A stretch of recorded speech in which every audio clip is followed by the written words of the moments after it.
Hey guys, currently editing the video that you're about to see, as you can see in the background there, but I wanted to let you know, just in case you didn't see it, I dropped a review of a band that not a ton of people know about, but I do think that they deserve more exposure. They're called Now Now. The review, you can tap this card right now in the corner and go watch that. Not a ton of people saw it, and it would mean a lot if you go and checked out a smaller band.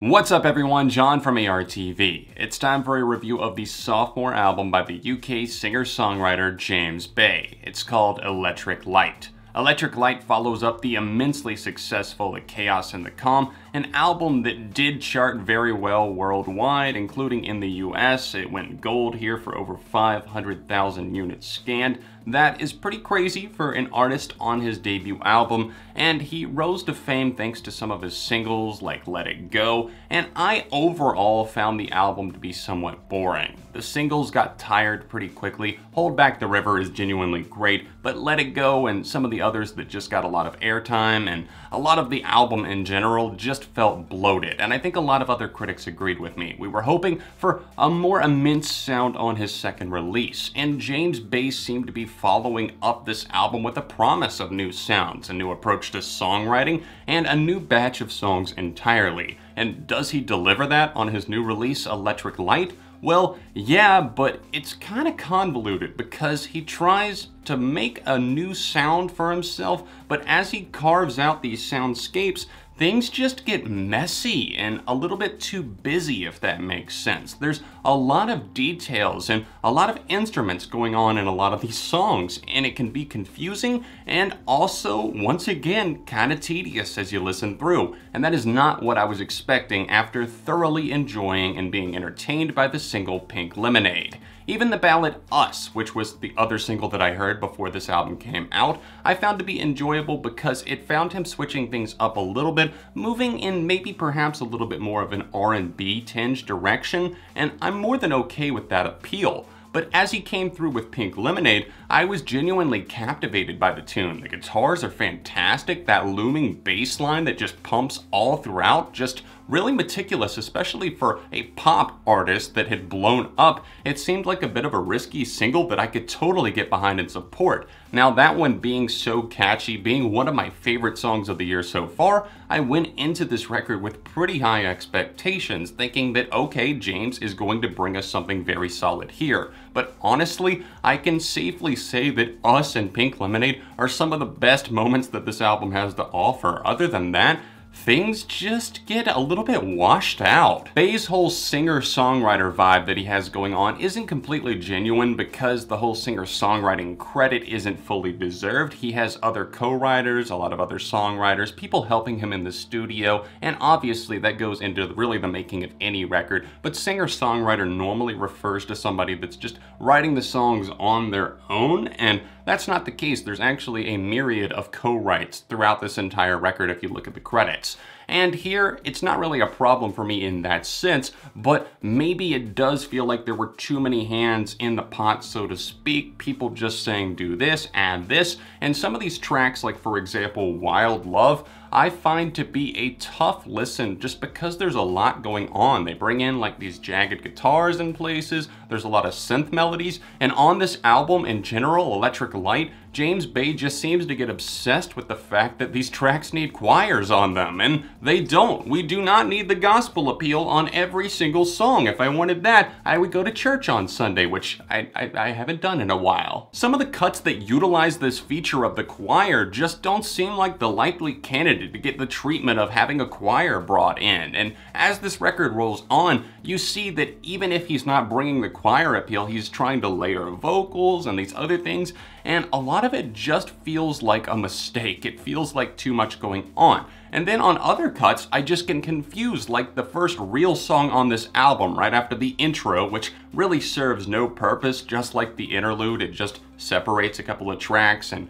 you hear background noise, cars going by and that sort of thing, a little bit of chatter. Just not something that I care about whatsoever. Just once again breaks up the pacing to make it an even worse paced album. But after that we get track number 2, which is called Wasted on Each Other. And that moment in particular I found to be a little bit befuddling because as it starts off, it has these kind of sludgy guitar riffs on it and you're thinking, okay, yeah, he's sticking with that rock theme. Cool, like I got on Pink Lemonade. And then it just kind of moves into something else where we get these warbled synths that feel a little bit too washed out and void of life. And then you get a little bit of guitar sprinkled in as well as it keeps going, and the vocals just feel off. He reaches for this higher pitch and it seems like there's some effects placed on his voice, and that is something that does dominate parts of this album. He switches back and forth between doing good vocal takes and ones that just get manipulated. It's a little bit hard to wrap my head around and comprehend because there are some honest to God good cuts on this release. There are tracks worth your time. I already mentioned Us and Pink Lemonade, and then for example, Just for Tonight feels anthemic in a way that's not trying to be necessarily anthemic. It's a good song with a catchy chorus,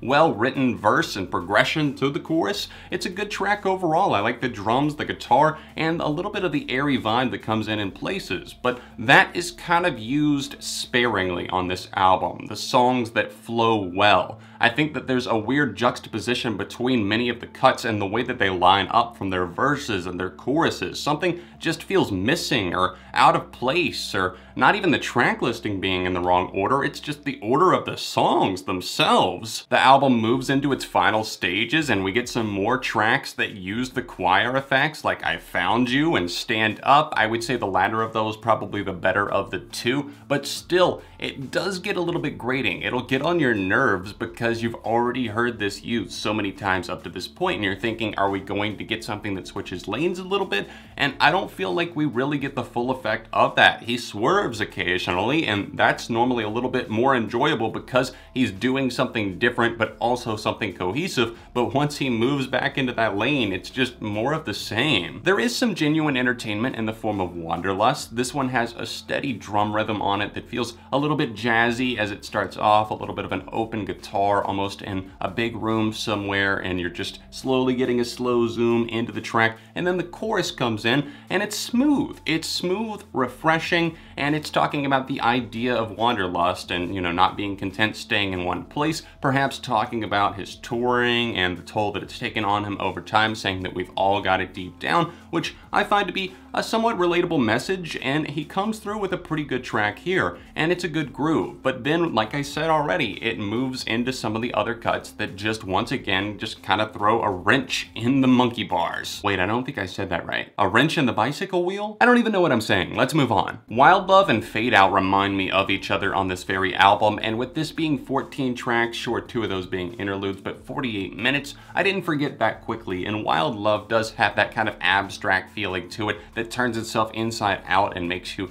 think about the openness of the song. And I get that on Fade Out once again. This one I feel to be the stronger of the two, but still, even with that strong bass line on it that comes through and a nice groove, the vocals are once again tinkered with to the point where I feel like they sound good in places, but the mix sounds off in others. So it makes it a little bit frustrating for me to listen to because the lyrics, not fantastic, but I might be a little bit more connected to them if the voice wasn't shifting in from this little bit manipulated voice here and then a little bit well-sung bridge here. I don't know. Slide comes through as the closing track, and I do feel like while this one is another ballad, I feel like it's a little bit of him reaching for that first album Chaos and the Calm influence. It's fine, he doesn't knock it out of the park or anything, but it's an okay relationship-centered song that closes out this 48-minute album that feels like it overstayed its welcome a bit. It's okay, at least it wasn't something totally polarizing that he just pulled out of left field and slammed it as the closing moment. Electric Light is an album though. Its biggest crime seems to be that it's very forgettable. It's not something that I can easily forgive because it's not overtly awful, but being forgettable is almost an even worse crime because at least with the bad stuff, as I've said before and many times I'm sure, at least I remember that generally because it's so bad. This is just bland, it's overly done in places, overly produced, sometimes it's underwritten, sometimes things feel out of place, the track listing, the songs, just everything. The pacing is wrong with this album. I don't know exactly what it is, but it's hard to shake off, and I don't know. How are you guys feeling about this new album, James Bay, Electric Light? Let me know in the comment section down below, because for me personally, I'm having a hard time giving this anything more than a 2.5 out of 5. It's competent enough in places, but it's often very, very bland and very forgettable, very let down after really enjoying Us and especially loving Pink Lemonade. Stream the album for yourself and check out my favorites, least favorites, and all that good stuff in the description of the video. And if you're able to, please support the channels on Patreon. There's an annotation over in the corner of your screen. If you want to see another video I made on a singer-songwriter, tap right here, or another recent review I did right over here. All of my social media accounts can be found linked in the description, and I'll see you soon on ARTV.